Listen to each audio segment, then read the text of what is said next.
Hey everybody, Nick here, and today I got a review for you of this little guy right here. This is the WinterBlade Co. Mirage. Maybe my rage. I'm assuming Mirage.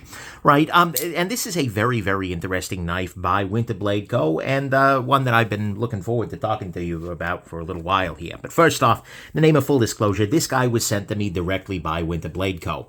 Reached out to me, said, "Hey Nick, I got a new model. Are you interested?" The answer to that was, of course, yes. Just cleaning the blade over here. But I told him, as always, I'm going to talk about the good, the great, the bad, the ugly. It might be a gem, it might be a junk. He still did send it along. Nonetheless, we do have to assume this is the very best quality controlled one of these guys ever, because this is a pre-production version right here, and we do have to assume, and I'm doing my best not to let any of this affect the nature or the quality of my review. So there you go. Next thing, let's do some size comparison. Here it is against the Spyderco PM2. What we're going to see here is that the Mirage here is, well, not particularly huge, right? Here it is against your Spyderco Delica. What we're going to see is, in terms of sharpened blade length, Mirage is a little bit longer, but in terms of overall blade length, actually about the same. And then here it is against the Ontario Rat number 2, and what we're going to see here is actually, in terms of sharpened and overall, not so far apart. And size-wise, it's in that sort of vicinity. So, anyways, there you go. That's a beautiful thing. And so let's go on ahead and jump into the good, the great, the bad, and the ugly. This is a very interesting little knife right here. So, on the good side, I'm sorry, one other size comparison I should probably make. This is WinterBlade Co., right? WinterBlade Co., who is this? Well, they're based out of, well, Minnesota, so they know winter. That's for damn sure. But more importantly, WinterBlade Co. is a madman. And I say this with all the respect and love, right? But WinterBlade Co. first came on the scene making this particular knife right here. This is the WinterBlade Co. Factor, right? And this is the factory version of that. Factory? Okay, anyways. The Factor is a knife that is a magnetically driven knife, right? It has magnetic detent, it has a magnetic lock, it has all of those various things. And so that's been sort of WinterBlade Co.'s claim to fame thus far. This is his second entry into the everyday carry world. And it is another magnetically driven knife, although in this case, instead of having a magnetic detent, he's claiming it has a magnetic assist, meaning that when you pull this button back, it deploys. And this is especially true if you have it vertical, right? Use just a little tiny bit of wrist, this guy pops open. And so really, to open this knife, although you can certainly pop it open using your finger, putting your finger in the little hole down there, this is really, his goal here is to use the magnets here actually to push the blade out, to make an assisted knife, and that's kind of a cool thing. So anyways, now let's go into the good, great, bad, and the ugly. On the good side, to start with, this actually it's a nice little size, right? We're coming in under 3 inches, which is going to make this legal in a whole bunch of places. That is an absolutely beautiful thing.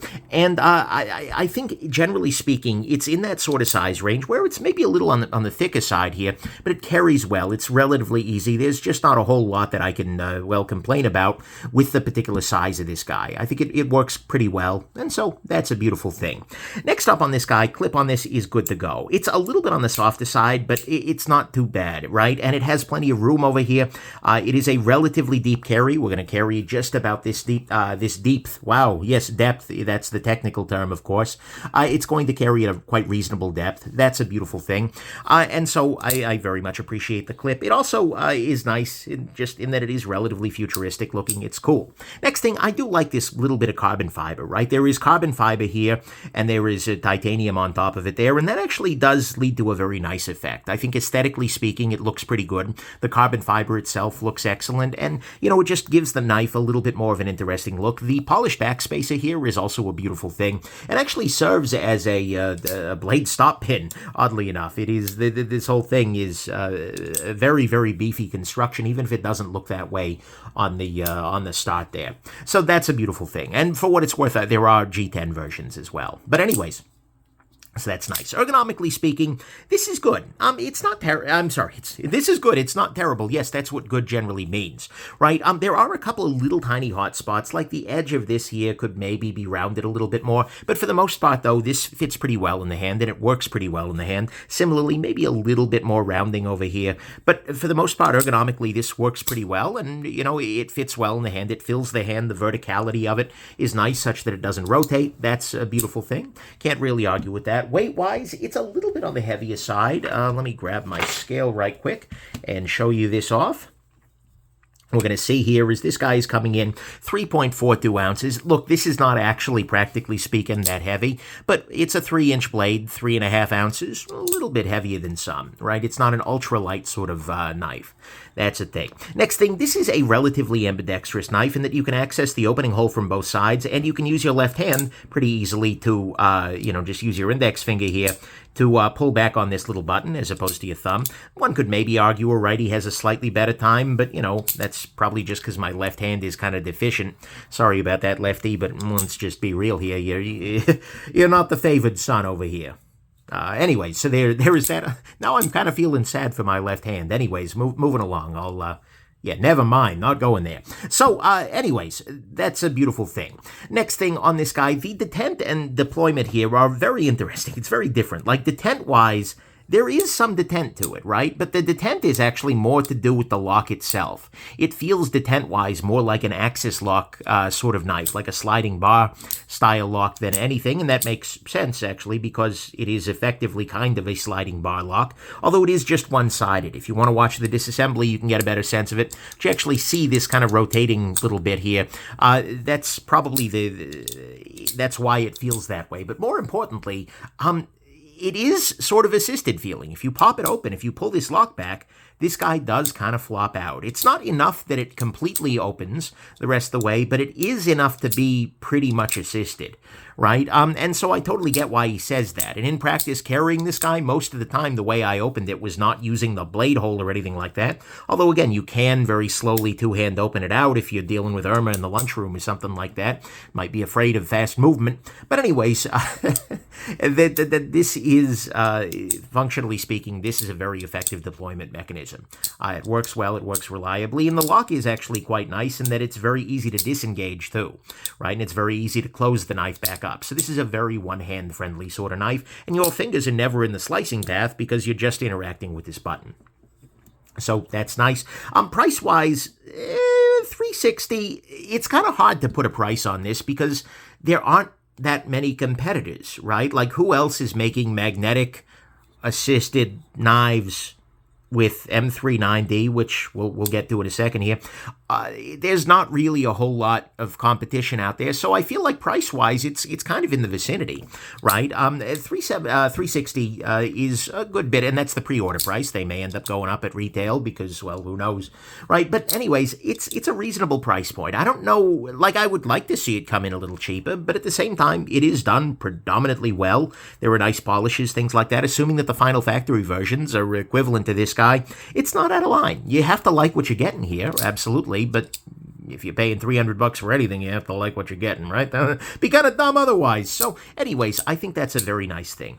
Then finally, on the good side is going to be, this is a very, very weird but very, very safe sort of affair, right? I have no play whatsoever, vertical or horizontal here. It is very resistant to, trying to, I am not able to make this lock fail. It works quite well. It is a pretty robust feeling knife overall, and this is something that could feel very fiddly, right? A lot of people hear magnetic lock, and they're like, oh, that's going to be awful. But in reality, no, it feels like any other lock. And so in a lot of ways, the thing that's remarkable about this guy is that it feels so boring and middle of the road when it's doing something very, very different from anything else. And so that is a nice thing. And so in a lot of ways, the robustness and safety of it are, to me, maybe it's a beautiful thing. So anyways, that to me is the good here, is that we've got something that is relatively robust in safety. And safety, yes, it is very safety. The price on it is fine, given the fact that there's really not a lot to compare it to. I'm not sure exactly what I would put this up against, and it's offering good things in terms of blade and otherwise. The action and assist sort of thing works quite well. There's no questions about that whatsoever. It has a relatively good ergonomics. It's been a day. Relatively good ergonomics in there. It fits very well in the pocket. The clip works quite well, and so to me, all that is good. On the great side, to me, the blade is absolutely the winner here. This is an M390 blade, although the little piece of information he gave said maybe 20 CV, so I don't know if they're leaving themselves open to switch. To be fair, M390 and 20 CV are basically twins. There's not any reason to give a damn one way or the other in practice. So, but anyways, that's a beautiful thing. And so, to me, though, the blade is 100% what's great, because the blade is not only a good steel, but it's heat-treated relatively well, and the grind is very nice. Comes down to a very nice thin edge here, as well as down here. This is a very, very nice edge. WinterBlade Co. has done a great job of getting Bestech, the OEM in this particular case, to grind nice and thin. And there is a very nice sharpening choil here. This is a very solid blade for getting work done. And so to me, unquestionably, the very, very best part of this guy is going to be your blade. On the bad side, a couple of little details. To start with, there is a big question, legally speaking, about what this knife is, because although it does have a bias towards closure in a sense, right? If you start to open it up, it tends to try and close again. If you do this, the knife flops open, and you're not touching the blade at all, right? And in many municipalities, and again, you want to talk to a lawyer, not to a YouTuber, but this could actually be considered at the very least assisted, and certainly it could be considered an automatic in some places. That is a thing that you have to worry about, right? And it will come down to very fiddly interpretations of how this knife works. To be clear, actually, the Factor had a similar question with this opening lever in the back there, but this feels even more like I can see a very, very reasonable person saying, that seems like a switchblade to me, because you pull the switch and the blade comes out. Or maybe a gravity knife? Either way, it's a little bit legally questioned. There are questions. So you probably want to ask those questions about your local laws before you pick this guy up. Hopefully it's not an issue, but it is a question that you should absolutely be asking. Next thing on the bad side, unfortunately,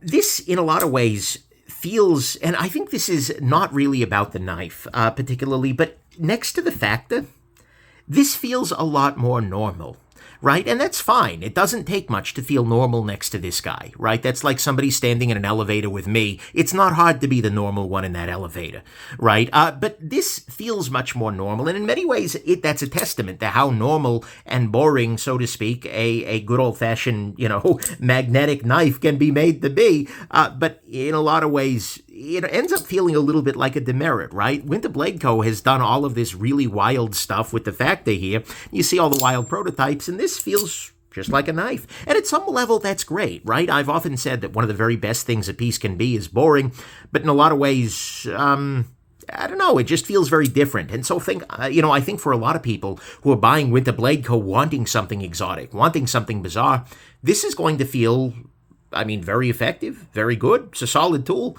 but it's not going to have that same feeling of like, whoa, that the Factor did, right? It is a very strange follow-up in that it is sort of basically a knife.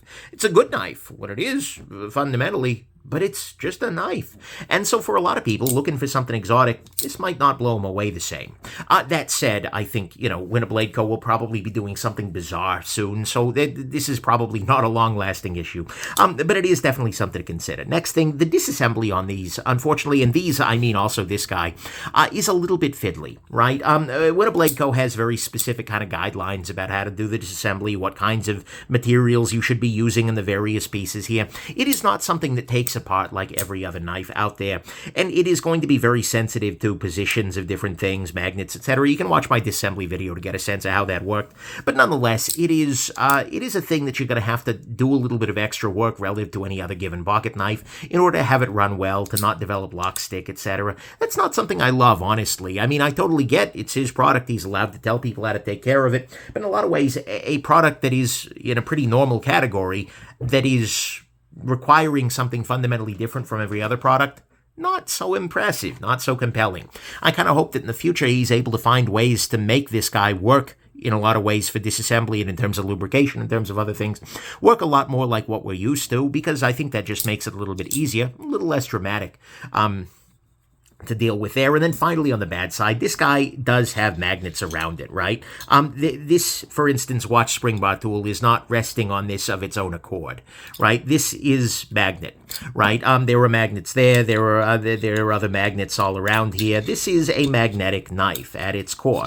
And as a result, this is going to attract metal, right? This is fine, right? It's a little weird to have it just sitting on your desk as a knife reviewer where it just periodically reaches out and grabs something. And it's not like crazy, oh my God, magnetic fields, right? These are not the level of magnet where it's like this is going to demagnetize your credit card in all likelihood. Hopefully that's not an issue anymore.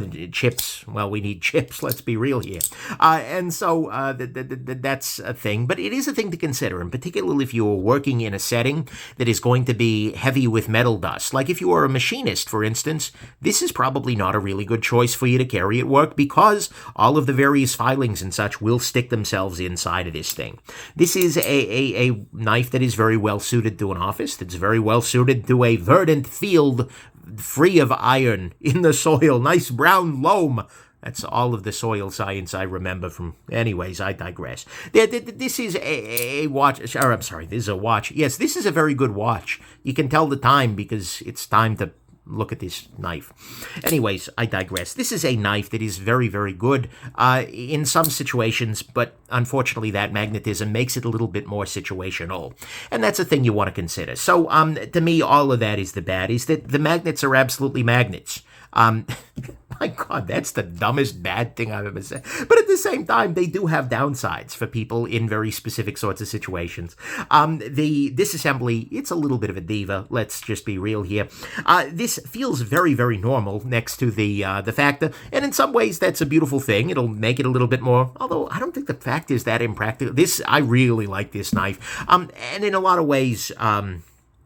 This has a lot of legal questions associated with it, and legal answers may not be straightforward and may be expensive, knowing lawyers. So anyways, to me, all of that is the bad. On the ugly front, honestly, there's nothing particularly ugly here. I kind of, my own bias makes me want to think about it as, that normalcy as being a little bit up, but the thing is, that's just because it's WinterBlade Co., right? It's just, it's just shocking when he does something a little bit more normal to me. But that's just because I'm used to the incredible levels of weird, said with all the respect. Anyways, so there's nothing really ugly here, so let's go to the final conclusion. Look, final conclusion, this is a good knife. It's a very good knife, as a matter of fact. I mean, it has a lot of things that you really, really like. It carries well. It's a reasonable size, which I like very much. The action on it is quite good with this automated sort of magnetic affair, right? It looks good. It's got the cool carbon fiber, the polished metal there.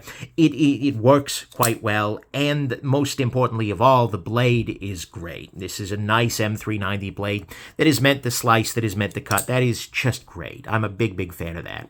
So that, to me, is very good. On the bad side, unfortunately, it does have a lot of legal questions, as I mentioned. It's a little bit of a diva come disassembly time. It feels a little bit more normal relative to the Factor, but that's just because the Factor was so damn weird. And ultimately, the magnets are going to be a great choice for a lot of people, maybe a poor choice for a subset of them. My final conclusion on this guy is sort of, in a lot of ways, I think it's summed up by looking at these two, right? The Factor, for me, blew me away because it was so far out of left field, right? This was so different. It was so unusual. There was so many different odd things going on about it that it really shocked me. It really took me out. It caught me off guard, being honest. Plus, it has that excellent ting. The Mirage next to it, in a lot of ways, like I said, it feels like just a good knife. And there's not a problem with being just a good knife. In fact, it's a good knife, right? And I just said at its core, it is a good knife. But in a lot of ways, it is not as salient a good knife as the Factor was. This feels like a lot of knives out there. This is a knife that I could hand to a bunch of different people and they just be like, oh, it's a good knife. Right? Oh, yeah, I know how that works. Oh, yeah, that cuts really well. Oh, yeah, good steel, etc. This is a good knife. Whereas the Factor was kind of a paradigm shift in a lot of ways. And ultimately, I kind of feel like the magnetic assist, which is sort of the big gimmick on this guy, is fine, again, putting aside the legal questions, which are actually questionable, right? That is something you should probably consider, unless you were in a position in which you would never be asked that question, which itself is a strong privilege, right? You're going to want to need to ask that question. Ultimately, this doesn't have that same salience. It doesn't have that same jump out at two. This is a very, very good knife. I'm sorry, the Mirage here is a very, very good knife. There is no question about that. It is a solid tool that somebody could happily carry for the for the rest of their days. but it's not quite the same level of like, whoa, as the last one. And so I think ultimately it has been very hard for me. I have taken a long time to film this review, embarrassingly long. Frankly, part of that was due to illness and such like that, keeping me out of the game for a bit. But part of it has just been due to trying to sort out my own feelings. Next to its big brother, this is nothing to write home about. Next to every other knife, this is pretty good, right? And it is different. There are some interesting gimmicks. So ultimately, I think where I'm going to land on this guy is if you are looking for something that is just as wild and crazy and whoa as the Factor was, the Mirage probably isn't that. This may not be the sequel that you're looking for in that way. But if you're just looking for a very solid knife with a very nice action, with a very nice blade, and that's a solid everyday tool, and you want it to have a little bit of magnetic weirdness to it, then this is a really solid choice. So I guess that's kind of where I land, right? It's a very solid knife. It's a very solid choice, but it may not be the wild thing that you're used to or that you're looking for if your basis for comparison is this last bit of insanity. So anyways, there you go. Hope this has been interesting. That my rage about... what was I raging about? I didn't really rage that much in this. Damn, that was a bad choice for the pun. Anyways, that my future rage about something else doesn't affect you too negatively. And that you have yourselves just an absolutely wonderful rest of your day. Have a good one, everybody. Oh, I can totally see this Mirage for you. There you go. That's the pun I was looking for. Anyways, have a good one, everybody. Bye now.